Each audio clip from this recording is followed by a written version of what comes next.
Talk to your doctor and say yes to Linzess. Learn more at linzess.com or call 1-800-LINZESS.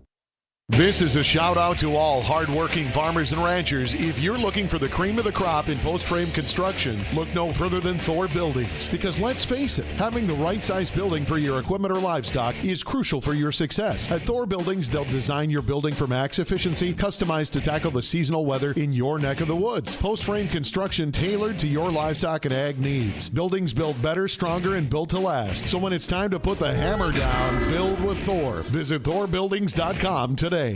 This is Weather and Ag in Focus with Bridgette Readel, Jossund Storm, and Dean Wysocki.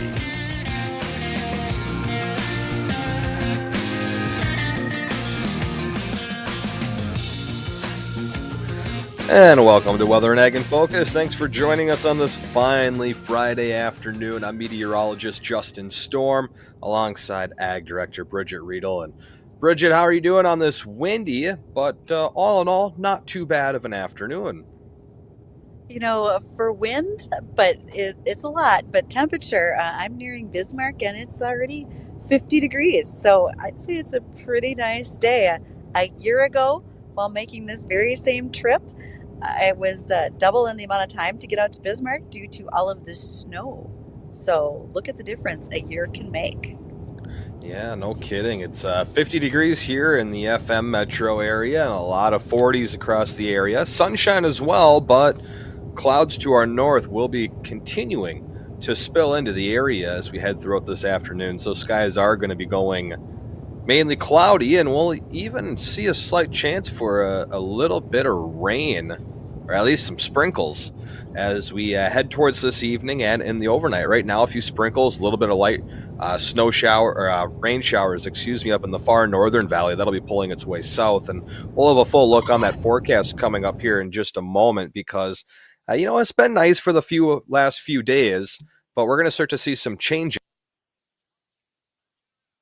as we head into the upcoming weekend. It's going to turn a bit on the windy side, and we're going to cool things down, and a couple chances for accumulating snow as we head throughout next week, Bridgette. Okay, when you say accumulating snow, how much snow and when might we start to see that? All of it. Possibly starting as early as Wednesday or maybe Wednesday night. So we'll keep a close eye on that.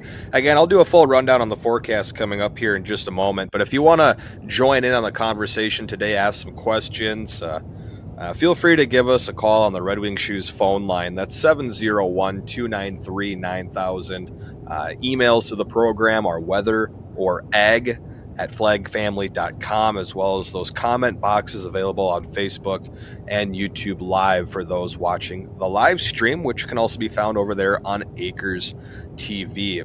Coming up on the program today, a couple of ag topics that we're going to be hitting, Bridgette. That's going to be the Central Plains Dairy Expo. We'll be touching a little bit about that, as well as the Minnesota Century farm applications are now open. And I think we kind of touched a little bit on this yesterday, but why don't we hit it again at some point today? And that's the NBA players that are milking cows. And as well, outside of our ag topics, Bridgette, we have a fun guest that'll be joining us on, and that's Danielle. Is it Jossund out of Ada, correct? Yep, Daniel Jossund. Daniel is currently the winner from Minnesota for the National FFA Star Farmer Award. And that most recently happened at the convention back in October, I believe it was. And so I want to visit with Daniel as to what that whole process was like to get to be the Star Farmer, what some of his competitors might have done, whom he beat out for that honor, and wonder if Daniel even knows when was the last time that one of those awards was given to a student from the state of Minnesota. So I'm looking forward to visiting with him about that. That's a pretty big honor at a 21-year-old age range to be the National Star Farmer for the FFA. Yeah, it's going to be really interesting. And why don't we start off with one of our ag topics right off the bat, and let's just hit on the old NBA players that are milking cows. So folks seem to be quite interested in what's going on here. First of all, Charles Barkley often does NBA commentary with Shaquille O'Neal and Kenny Smith. And they're good at handling a ball, but are they any good at milking a cow? Well, they soon found out, because Charles Barkley made a comment that he couldn't remember the last time he'd had a glass of milk. So a dairy farm family in Georgia took it upon themselves to make sure to help out with this endeavor. And they brought Rosie. She's a 5-year-old red and white Holstein cow, weighs about 1,300 pounds. They brought her to the TNT studios. I had her walk down a ramp right into the studio. She's pretty used to this. She's done milking demonstrations for a lot of fairs, also for the farm's agritourism. And she was in Atlanta just 4 days after the phone call arrived. So when the family brought in Rosie, she got to have the limelight. Charles Barkley was the only one of the three who actually was willing to sit down and milk a cow. Everybody else was interested, but not that interested. They stayed a little bit further back. Now, no one told me how well he did, what was the level of production he was able to get out of the situation. But at this point, at least we know that Charles Barkley will now say he remembers distinctly the last time he had a glass of milk. No one else wanted to get on board, huh? They were too afraid to do it at the old stadium? I guess they were a little bit concerned. Silly them. But others, speaking of people getting on board, let's talk about our Here We Grow project that we kicked off yesterday, Justin. So welcome to Here We Grow 2024, growing corn. How do you feel about it? What's your excitement level?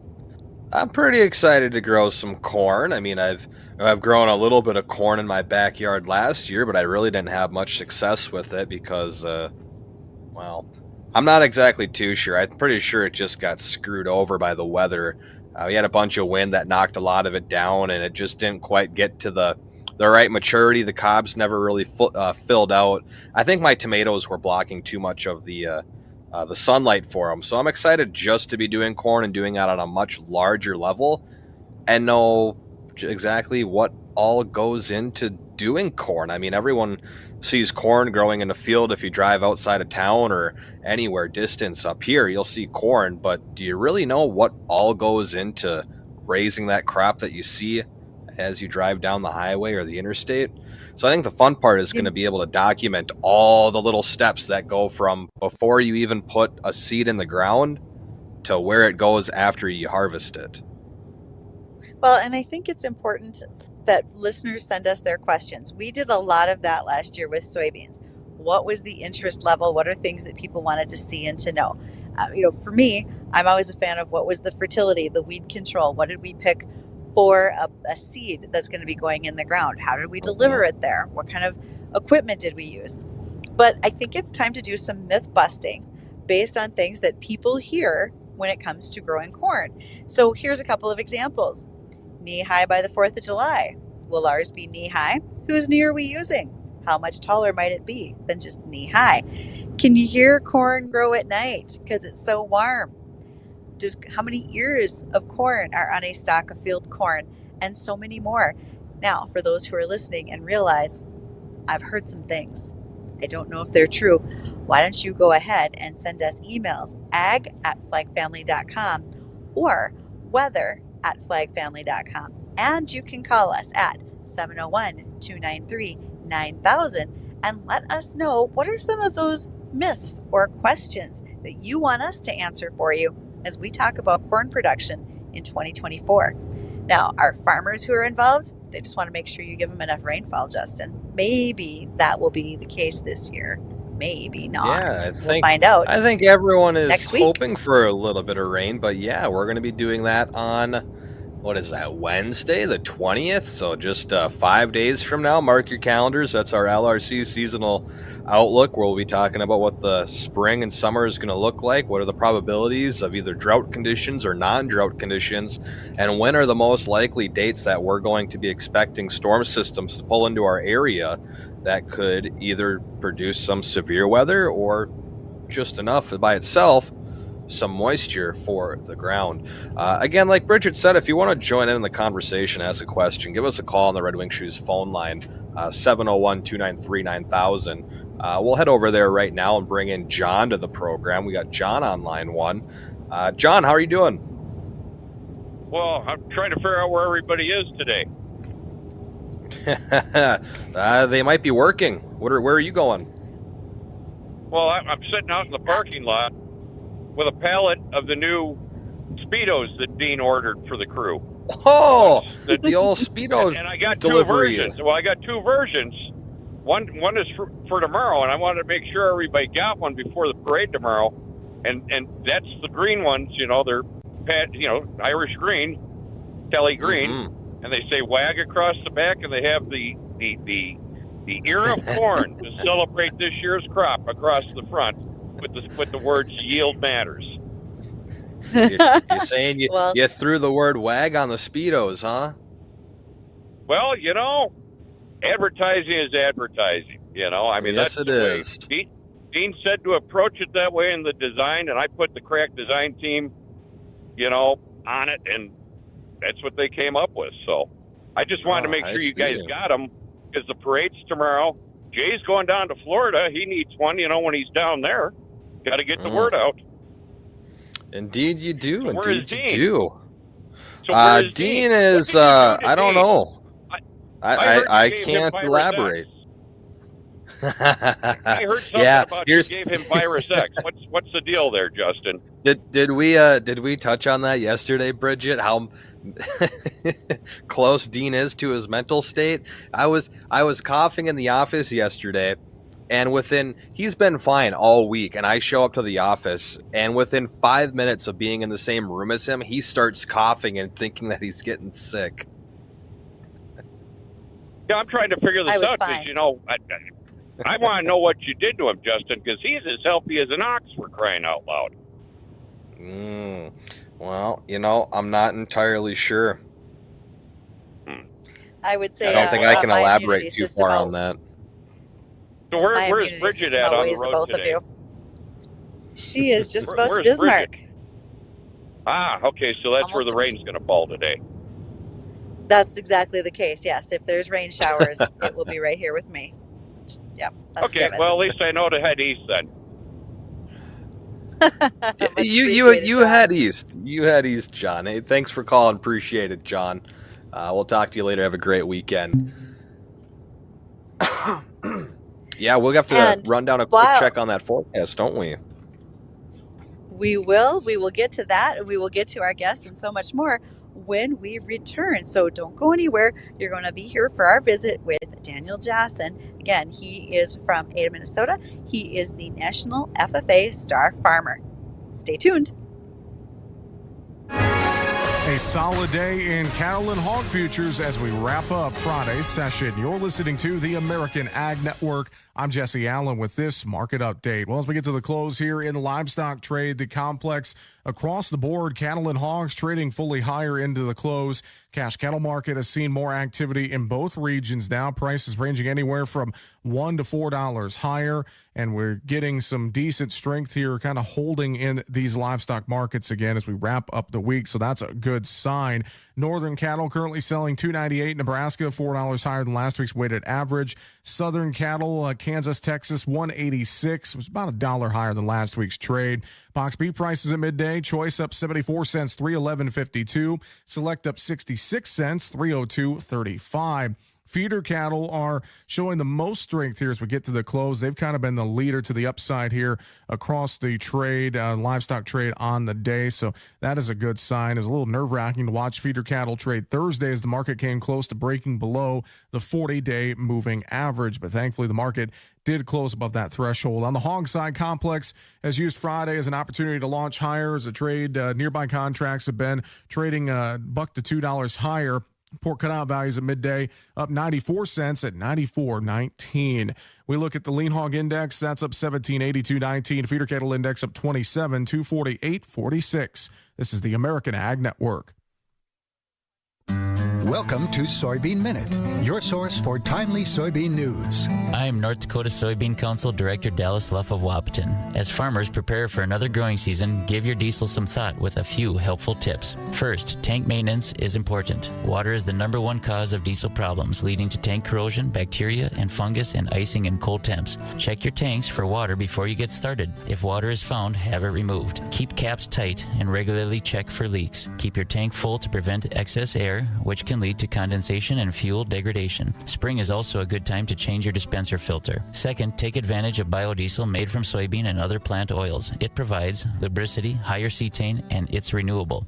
Biodiesel blends up to 20% can be used in any diesel engine. Ask for a B20 blend for your next on-farm delivery. Learn more about biodiesel by visiting ndsoybean.org. This message is brought to you by the North Dakota Soybean Council and the Soybean Checkoff. As we look to wrap up trade, as we wait for final settlements, April live cattle up 35, 187.30. June up 30, 183.67. Feeder cattle March 175 higher, 249.22. April feeders up 112, 252.30. Hogs April 182 higher, 86.85, and May hogs up 157, 93.17. Currently, crude oil down 4 cents a barrel, 81.22. This is the American Ag Network. I'm Jesse Allen reporting. This is Weather and Ag in Focus with Bridgette Readel, Jossund Storm, and Dean Wysocki. Welcome back. Thank you for joining us this afternoon.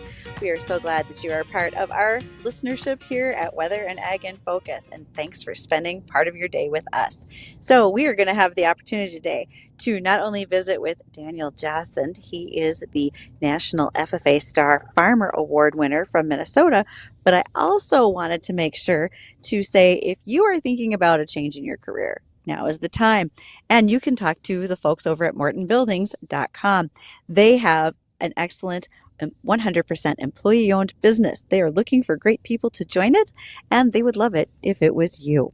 You have the opportunity for quarterly bonuses, for earned vacations, for overtime pay, as well as trips to Jamaica can be earned and other destinations. So if you are thinking about doing something different, please check with mortonbuildings.com/careers and find a new home for your career today. Now, someone who is working on his very own career, well, that would be Daniel Jossund. Daniel, how are you today? Good. All right. Okay, we're going to need more than just goods from now on. You're going to have to make sure to fill our time with us. Okay, so Sounds Daniel, good. tell us your background. Tell us more about what's going on, where you live, and your farm. Yeah, my family's from Purley, Minnesota. We farm between Purley and Hendrum. I raise corn, wheat, soybeans, sugar beets, barley, and then I raise alfalfa and bale wheat straw. It's kind of what my main business is that led to the American Star Farmer Award. But I farm with my parents, Sean and Lorraine, and my brother Andrew. And he's older than I am, and he lives on the farm. And I'm an NDSU student here and live at Farmhouse Fraternity, and I'm a junior ag econ major. So, all right, so many things to ask you about. Let's go back in time. When did you become an FFA member? What chapter are you a part of, and what things were you doing as a new student? Yeah, so I was always interested in FFA and knew I'd be a part of it. My dad was very active in FFA in the 70s, and both of my siblings were when I was growing up. My sister Laura, she's a music teacher now, and she was very active in FFA. And so I grew up going to banquets and award receptions and saw the Blue Jackets growing up and knew I wanted to be involved in that. And my advisor at Number County West in Halstead, Minnesota, the first place I went to school, was very welcoming and very encouraging to get me going in FFA when I was in 8th grade. And so I started FFA in 8th grade and did the Ag Mechanics competition, CDE, and was a chapter officer. I was chapter president for 2 years, my junior and senior year. But then after my freshman year, Number County West in Halstead, Minnesota closed. And so then I ended up going to school over at Ada-Borup High School. And from there, I just picked up where I left off and continued going to some regional and state leadership conferences. I was in state band for 2 years. I did state officer nominating committee. That was a really good experience. Met a lot of good people and learned a lot of things about, seeing leadership qualities and selecting leaders. Ag mechanics competition, and then my state degree. I was a state star farmer, and then after high school, 2 years, I applied for my American degree, American Star Farmer, and received both of those, and that's where I'm at now. So let's talk a little bit about your Supervised Ag Experience program. That's the background that you have been doing in order to earn the Star Farmer Award. Describe your project for us. You made brief mention of it, but give us a little more background if you would. Yeah, so it started, I always knew I wanted to farm growing up, just being out in the yard with my dad and riding the tractor. I knew that was what I wanted to do. And when I was 14, my brother Andrew had been baling some small squares for a few years. My dad had a small square baler from when he had livestock in the 80s. And so we were putting up a few hundred bales a year of just small squares. And I bought a baler to do a few more and get into it with him. And I started to rent a few acres from my grandma to raise some wheat and some soybeans. And I got into the straw baling, and I just kept doing more, and eventually bought a round baler and started doing custom baling. And then I bought my brother Andrew out of the small square business. He became an auctioneer, and we got busy with that along with farming. And so then I kind of dove headfirst into the hay and the straw and put in some hay. I started out with 5 acres of alfalfa that my FFA chapter owned in Ada. And I had never been around hay before, and that was my first time doing it, and it was an absolute disaster. And but I learned from it. And I went to RDO one day to get some parts, and one of the parts guys goes, "God, I don't know who has that FFA alfalfa, but it looks terrible. Whoever's doing it that's just terrible over there." And I was like, "Well, that's me." But I've learned a lot since then, and not only from my dad has helped me out, but we don't raise hay, so there's only so much I can learn from him about hay. But my neighbors, Dan Bromenshankel to name one, or Howard Tummerdahl, they've really given me a lot of good advice and been there when I needed help, or if I needed help getting something done to get some hay cut and my hay vine broke down or whatever. They've been there to assist me and give me advice. And so that's been huge. So I got into the hay a lot more, and this year I'll have about 140 acres of my wet alfalfa along with some grass and then some custom hay that I do. I bale about 1,000 acres of straw each year. So I bale small squares, 4x5 rounds, and then 3x3 large squares. And I've actually just gotten out of the small square business. I sold the small square balers and focusing now on 3x3 large squares and then some 4x5 rounds as well for some straw. I've got some landscaping companies that like those and a few dairy farmers that like those. And then the custom guys that I bale for, they like the round bales. So I'll keep a round baler around to focus on the large squares. And then on the crop farming side of things, I have rented a little bit more ground every year, either from my grandma or from a neighbor. And so I've got corn, wheat, soybeans, and now I've gotten into sugar beets. Last year was my first year having sugar beets. And this year I bought some shares of my own and still have a few more beets and just getting into it. So as you're doing these things, you got out of the small squares, but you still have applications for the larger. I heard you say dairy farms, so that makes sense, but you said landscape companies. What are those landscape companies doing with the bales that you're bringing them? Yeah, so most of my round bales over the years have gone for landscaping. So when they seed grass on like roadways or on different projects, especially roadways, a lot of the contracts state that you have to have erosion control. And so they spread straw over where they seeded the grass to have erosion control to keep the grass seed from blowing away. Okay. That actually is probably one of the things that people think about the most these days. Wouldn't you say, Justin? We're worried about all that dirt in the ditches. Yes, I'd agree. Do you ever get anyone, say, I guess you could be with the landscape companies, but any individuals or private, smaller groups, they come for, I don't know what you'd want to use it for, like a decoration kind of aspect where they're using it for either small ones or some larger bales for decorations on a property or something like that, mainly throughout the fall time? Mainly the small squares. Yep, I've sold the Red River Valley Fair actually bought a couple semi-loads last year to use for their maize for their fall festival. So they just used them for a maize for young kids. I've sold quite a few for decorations for like farm displays at like Big Iron Farm Show. Grocery stores have bought them just for fall decorations. I sold some round bales to a landscaping company, and then just to have some fun with them, they stacked up 3 in front of the store and painted like a snowman. So yeah, there's been a lot of uses for them besides just commercial or agricultural use. There's been some decoration for sure. I'd venture a guess there's probably a whole lot more ideas out there for folks that might be interested, and we'll talk about those and so much more after just a few moments. So we are visiting with Daniel Jossund. He is the National Star Farmer for the FFA, and we're going to ask him what it's like to go through that process, as well as what's the pomp and circumstance of being at National Convention and being one of the final 4. We'll be right back to have that talk with him. Hi, it's Chief Meteorologist Dean Wysocki. Join me, Meteorologist Jossund Storm, and Ag Director Bridgette Readel for our Spring and Summer Outlook Special, Wednesday, March 20th, beginning at 2 p.m. We'll break down when you can expect this summer's biggest storms and more using the LRC weather forecasting model. Our friend and founder of the LRC, Gary Lezak, will join us, plus we'll take your questions and comments. That's the Spring and Summer Outlook Special, Wednesday, March 20th, beginning at 2 p.m. on WDAY Radio, brought to you by Jiffy Lube of Fargo and North Dakota Estate Services. It's time to think summer and all the fun things that go with it, like Leinenkugel's Summer Shandy. It makes any time of year taste a little better, and enjoying a summer shandy reminds you of all the fun that's to come this summer. It's never too soon to think warm weather and enjoy a summer shandy from Leinenkugel's. Cheers to the warm weather coming.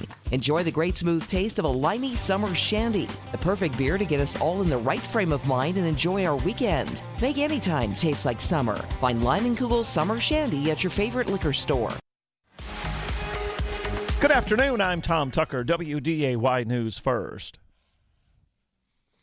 A man was found dead following a house fire in Moorhead. The fire in the 2000 block of 56th Avenue North was reported at around 10 o'clock yesterday morning. Firefighters quickly put out the fire and found the man dead in the home.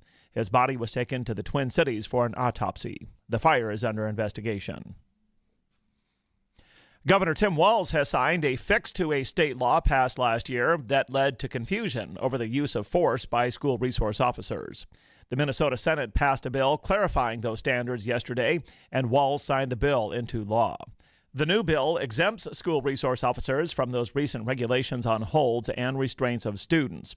But resource officers will still be required to follow other laws governing police conduct. A Fargo pastor is talking about why his church will be helping people pay for gas.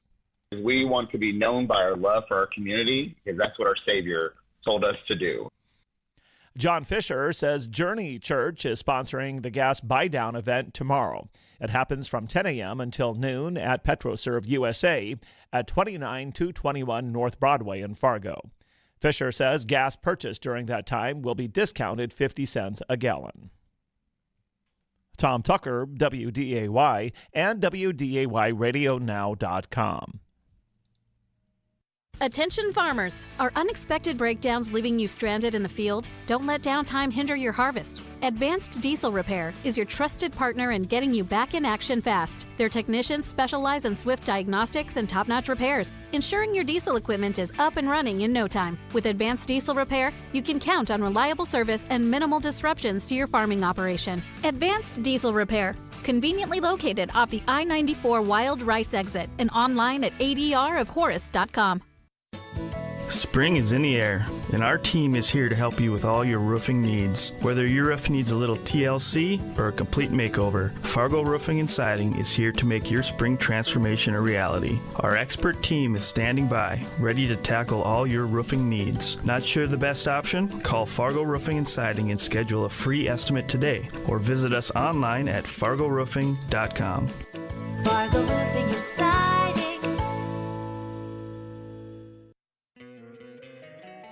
Don't you love an extra $100 in your pocket? Have a TurboTax expert file your taxes for you by March 31st to get $100 back instantly.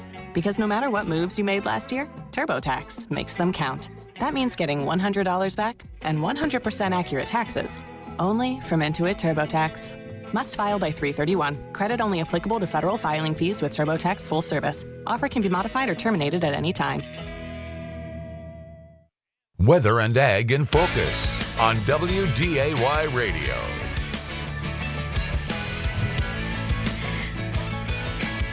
And welcome back to Weather and Ag in Focus. Thanks for joining us and our conversation with Daniel Jossund. He is the National FFA Star Farmer Award winner. He is from the Ada-Borup chapter in Minnesota. And so, Daniel, I was curious, what does that selection committee look like? What's the process that you go through for this award? Because you've had your project since you were an 8th grader, but what had to be done after that?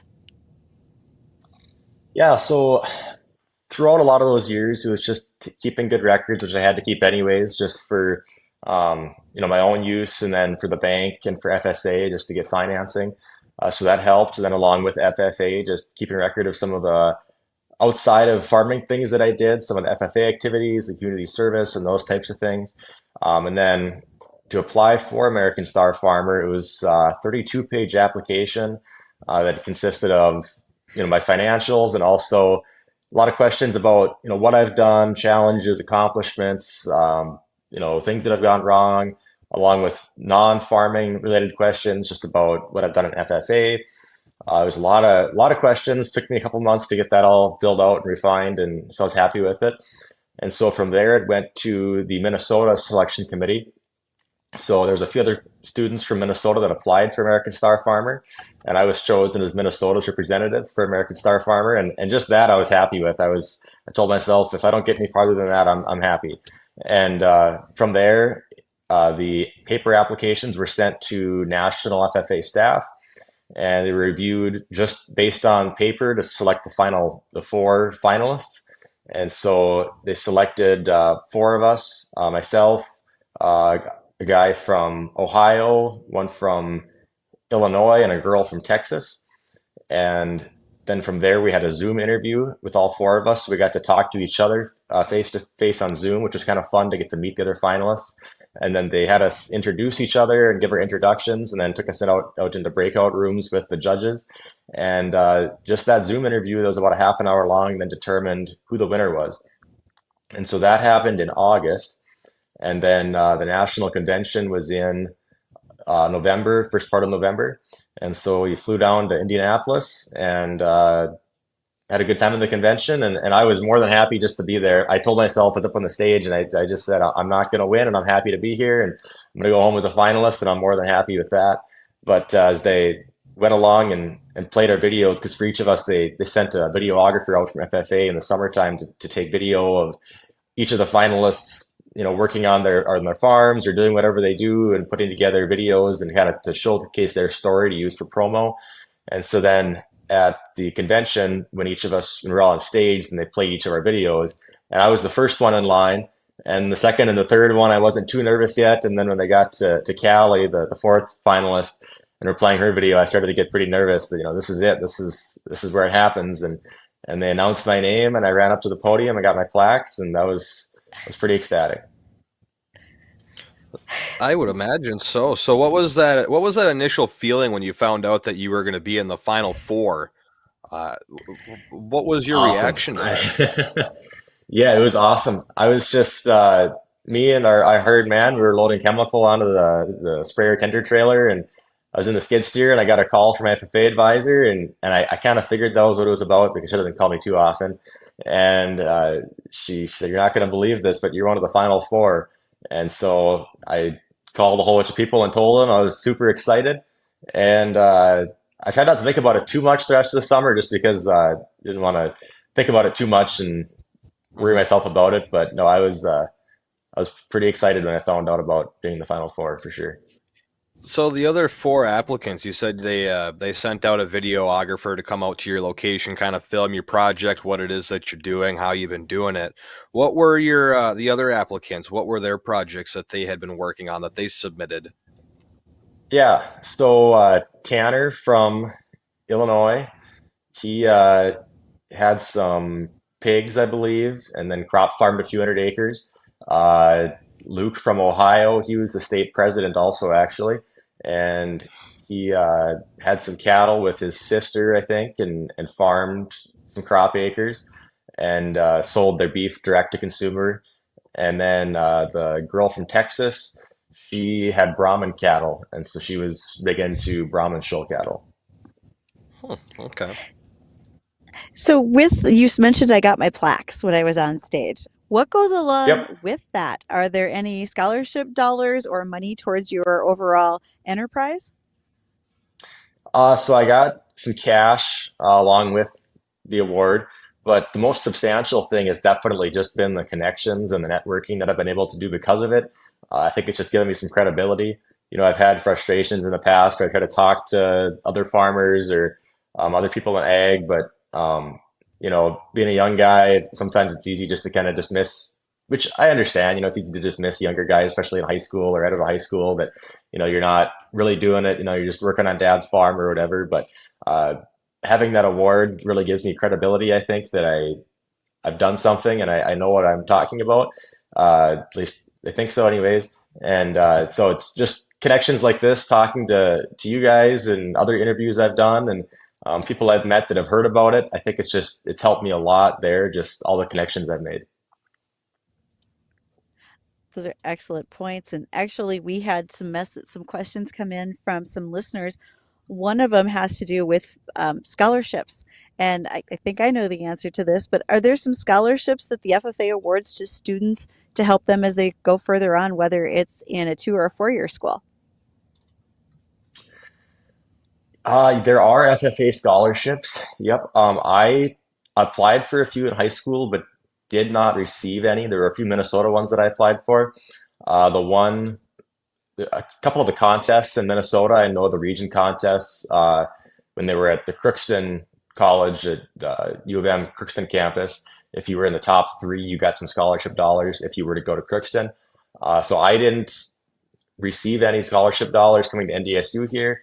But with the American Star Farmer Award, I got just cash that I just put back into my business. But there are some cash incentives, but I didn't benefit from the scholarship side of it. Well, at least for now. There might be more benefits to you down the road, right? Yep. For sure. So what's coming next with the operation you got going after this award? What do you got planned heading forward? Yeah, so definitely wanted to get more sugar beets. Alfalfa is a lot easier way to. Alfalfa and sugar beets are pretty comparable on revenue. They're both a lot better than wheat, corn, and beans. But alfalfa is a lot of work, and I'd rather raise sugar beets, I guess. But it's very expensive to get into sugar beets, to buy shares or to rent shares. So I'm going to keep raising alfalfa and expand that side of it and try to bale more straw with the goal of purchasing some more American Crystal Sugar Company shares. This year, I bought a large square bale stacker, so that'll make me a lot more efficient on the baling side, getting rid of the small squares and kind of doubling down on the big squares, having a stacker so I can get them picked up off the field a lot faster. It'll allow me just to help combine during the day and have somebody else baling, and then I can go stack in the evening or in the morning. But just being more involved and picking up a few more acres and trying to bale more as much as I can, and I guess that's what's next. Cool. So when you mentioned, sugar beets and so forth, so what's your prognostication? How long until y'all are in the field over there near Pearly? I would guess the last week of March we'll be putting some wheat in the ground unless we get some more rain. I think some guys will probably go a little bit sooner, but I think we'll hold off until that last week of March. And you're not in a race to put any sugar beets in? April 10th, I believe, is the insurance date for planting sugar beets. So as long as it stays dry and stays warm, we'll be putting beets in the ground on April 10th. Excellent. Right. Cool. Well, I'd keep an eye on that last week of March. There might be a couple of systems coming through. I guess either or, it probably wouldn't be good news for you, whether it's rain or snow. But right now it's looking a little bit like two systems coming through at these last 2 weeks of March. So something we'll keep an eye on. Hopefully it doesn't affect you guys' operation too much. Right. I like the snow. I push snow here in Fargo in the wintertime for a landscaping company. So I kind of missed the no snow. It was kind of a light winter on that, but I guess that's the way it goes. Made it easier to do some trucking to get some straw out of the yard. So you mentioned sugar beets. So what part of the operation are you in? Are you the guy on the planter, the lifter? Which is yours? So in the springtime, my dad usually is the one planting the beets. If he's got to run and do something, my brother and I will cover or whatever. But I guess all of us just kind of will do everything. One day I might be planting beans, the next day I'll be in the air seeder putting in wheat. We just kind of bounce around to whatever we have to do. And during harvest, I'm usually either driving truck or in the lifter, depending on just who's up and who's around, and just kind of float around. But I like to sit in the lifter, get a little more break. So what's your favorite thing to do out there? Is it the wheat, the straw, baling, beans, beets? Which one do you find your favorite to be? I like them all. For hay, my favorite part of hay is for sure the cutting part. It's the least stressful part of hay. I like just cutting with the disc vine. I like sugar beet harvest a lot, just the kind of the grind of it and the intensity of just going 24 hours a day. I guess there aren't any parts that I don't like. I guess I enjoy all of it. Well, that's always good. So as a guy who's at NDSU right now majoring in ag econ, which part of those skills do you think are going to be most transferable once you are back farming full time? Any things that you've taken a class in and said, wow, this actually means something to me right now? I'll be honest, up till now, I think the most valuable part of college has just been the connections and the people I've met. Especially your like farmhouse fraternity, your cousin Bridgette, John, I live with him right now, really good friends. But Yep. up until now, I think a lot of the classes, it's been good information, but now in my junior and my senior year, I'm looking at a lot of classes that are really interesting to me and very beneficial. I'm in commodity trading right now with Bill Wilson, and there's a lot to take in that class, and he's not an easy teacher, but I'm learning a lot, and I really like that class, even though it's my hardest one by far. I'm learning a lot, and I like that a lot. I think there's a lot of listeners out there that will tell you that they've learned valuable lessons from Wild Bill Wilson while they were at NDSU. Yep, that's for sure. All right. If folks would ever like to get in contact with you or want to talk about FFA, etc., do you have anywhere that you'd like them to do that? Yeah, I guess just my phone number is the easiest way to reach me, just 701-371-9629, or else social media, you can reach out and message me on whatever, Facebook, Instagram, or Twitter, I guess. So when I saw you, Bridgette, at the Crop Expo, I've been thinking about Twitter, on Instagram and Facebook. I just kind of scroll just, to entertainment, you look at whatever, but Twitter, I've learned a lot from Twitter, just following people like you. And I just looked last night, we have like 150 followers and comment. I don't post anything on Twitter, but I just kind of lurk and like things and retweet.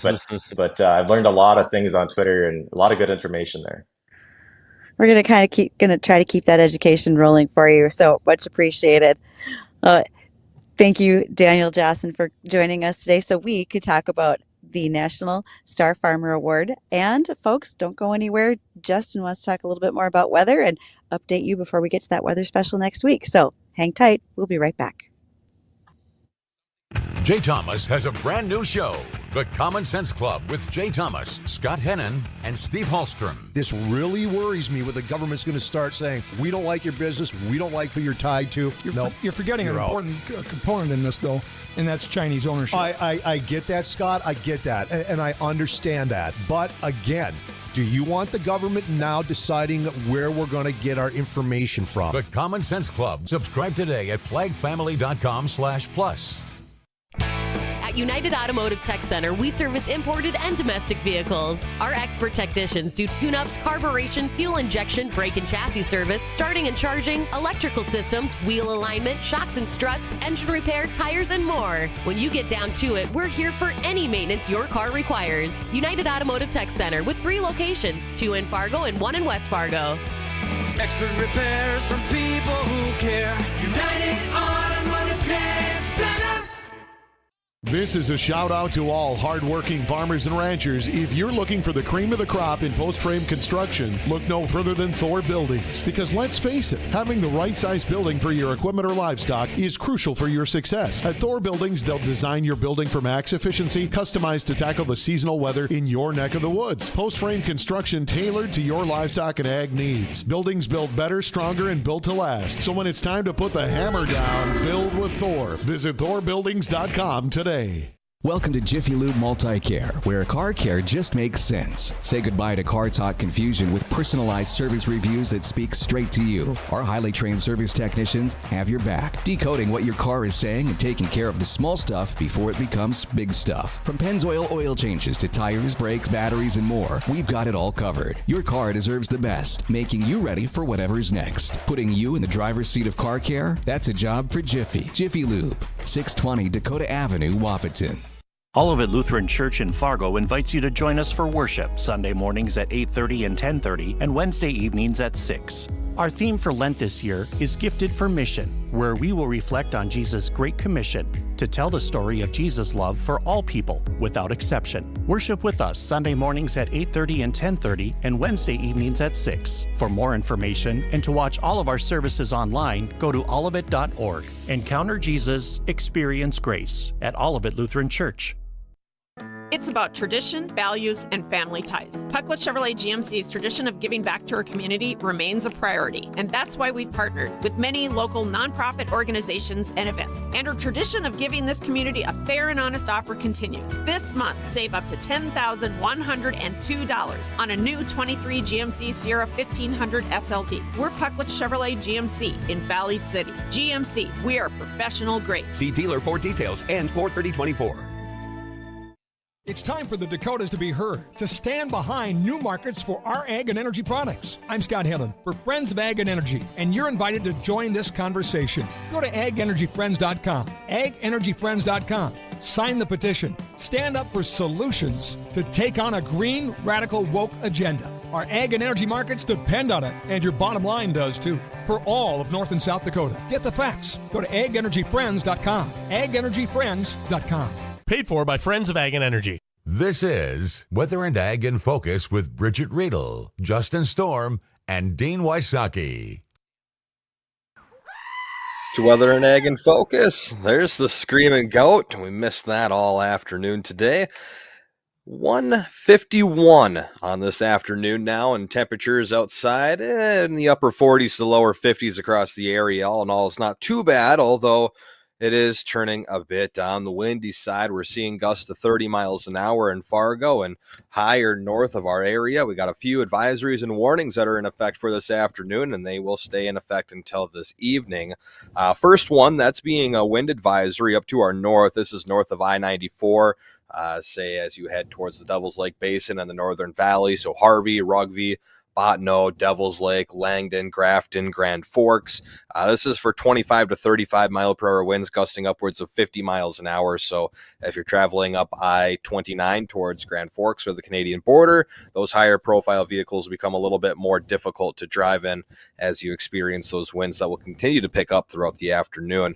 And for the I-94 corridor and areas south of that through the southern half of North Dakota, branching down into South Dakota, there are red flag warnings that are in effect until 8 o'clock this evening. The wind advisory is in effect until 9 o'clock tonight. So for the rest of the afternoon, expect increase in clouds here in the FM Metro. There are a few sprinkles, a light rain shower up in the far northern valley. Temperatures are at 50 degrees and will top out in the low to mid 50s for today with 20 to 40 mile per hour winds out of the west-southwest. A few gusts upwards of 50. A slight chance for a couple of sprinkles or a light shower comes this evening, and we'll hang on to the possibility for a few isolated sprinkles throughout tonight. We'll drop down to a low close to 32 degrees. That wind will stay blustery out of the north-northwest, about 15 to 30 miles an hour, gusting upwards of 40. And as we head into the weekend, Bridgette, it's going to be a cold one. I know we've all want one of those nice 60-degree sunny day weekends. I can't quite recall, but I think we had a pretty nice one last week. Not going to be the case this week. I think so. Okay, so Yeah, you're I saying I'm wanna going to have to see put on what- more layers at this point is basically what I got to do. More coats, more sweatshirts. Yeah, you're going to want to put on a few more coats, lots more sweatshirts, because compared to what it's been the last few days and earlier this week, it's going to feel like we're in the teens. It's going to be just a raw weekend. Your high on Saturday for Fargo is 34 across the eastern half of our state, and anywhere from the mid to upper 20s, low to mid 30s. So regardless, right around the 30-degree mark, give or take about 5 degrees up and down the valley. And it's going to stay windy. We'll have those winds gusting upwards of 35, 40 miles an hour. A few scattered snow showers with cloudy skies. And as we head into Sunday, we're going to stay cloudy. We'll shake most of the snow showers, but there's still going to be a flurry possibility. Otherwise, highs right around 30 with wind chill values in the teens. And as for next week, we were kind of touching on a possibility of a couple of storm systems coming in that could bring in some more significant accumulating snow. It's way too far out to really know exactly how much snow is going to fall, but there is potential for 6+ inches of accumulating snow out of this from what I'm seeing right now. So there is a possibility that things could get a little more like those typical Marches that we're used to, where we get those good old snowstorms that rip right through the middle of the month. So something we're keeping a close eye on. Nothing that's set in stone. not even the track or the intensity of this is really certain. It's just a good possibility of seeing a system pull up here that will bring us a likely chance for some snow and rain around our area. That looks to be coming in Wednesday into Thursday, and then a secondary system after that over that weekend of next week that could bring in a few inches of accumulating snow. So something we'll keep a very close eye on, something that could slow down progress around our area. But even if it does drop some accumulating snow of 6 or more inches, I don't really foresee it sticking around that terribly long. No, we're going to plow through that pretty quickly, figuratively and literally, with the warmer temperatures we've had, and the ground's warming up nicely. So snow at that point is not going to be a terrible factor. Going to be a little messy for those who are indeed calving right now, though. So keep that in mind. Got to put down some extra straw to keep the lots dry, you might say. Yeah, definitely. And if you have if you got no traveling plans and no big activities, this isn't really something to be overly concerned about outside of just possibly, a decent amount of accumulating snow. But if you have traveling plans around the area, keep a close eye on that forecast, because it is something that could hinder traveling. So something we'll keep an eye on over the weekend and into next week. Like I said, it's just too far out to have any solid idea of exactly what's going to happen outside of the signs are pointing for a likely system up here to bring some snow. Well, we'll know a whole lot more, especially when we get to our weather special next Wednesday, March 20th. Please join us. We'll be on the Jay Thomas Show from 2 to 5, but we'll preview everything starting with our show here, Weather, Ag, and Focus at 1 o'clock. And you just never know where that storm's going to go. I bet we'll be able to nail it for you and talk about it much more closely. So be prepared. Also be prepared. If you are in Minnesota, farm families are now encouraged that if you are 100 years old, you can be applying for the Minnesota Century Farm Program. There are 3 criteria that go along with it. You have to be at least 100 years old, according to land records, in continuous family ownership for at least 100 years, and 50 acres must currently be involved in ag production, a minimum of 50 acres. So if you are interested in applying for that, you can do so by going to the minnesotastatefair.org, and then you'll be able to find it on their website. You can always email me, ag@flagfamily.com, and I'll help you find the link too. You will receive a commemorative certificate from Governor Walz, as well as those at the state fair, and there's often recognition given in the sign of a plaque that's mounted at the farm to remember that they are a 100-year-old century farm in the state of Minnesota. I was asked earlier today if that applies in other states as well. Every state has something kind of like it. North Dakota has a Centennial Farm Program. So in your state, be sure to check it out. You could, in fact, be part of the 100-year farm celebrations. That would not be a problem. So very cool. And additionally, if you're making travel plans next week, remember that the Central Plains Dairy Expo is being held in Sioux Falls. It is Tuesday, Wednesday, Thursday. If you'd like to take that in down there, I would go earlier because it sounds like later in the week it's going to start to snow. And if that happens to the south of us, those poor guys at Sioux Falls have been getting hammered every time there's a flake in the air. So good luck. I hope for the best for them. Oh man, you just never know what's going to happen, especially when it comes to Bridgette and her traveling plans. So yeah, I'm not going there, so they're safe. How's that? Yeah, I feel that. Hey, you got any fun plans for the upcoming weekend? I'm in Bismarck. Who doesn't have a good time in Bismarck, right? I've never been out to Bismarck. I'm not too. What else you got going on? I'll teach you all the good things. How's that sound? But right now, I feel that. Show is timing out, and we we're about still ready got to go. a couple minutes, actually, Bridgette. Oh no, the music's Even though on. Jay Thomas Show. For those physically demanding jobs, you need footwear that you can count on and a name that you can trust. Hi, Teresa here from the Fargo Red Wing Shoe Store. Stop in during our Ultimate Fit event where you can find incredible deals to keep your feet comfortable and safe. Stop in now through March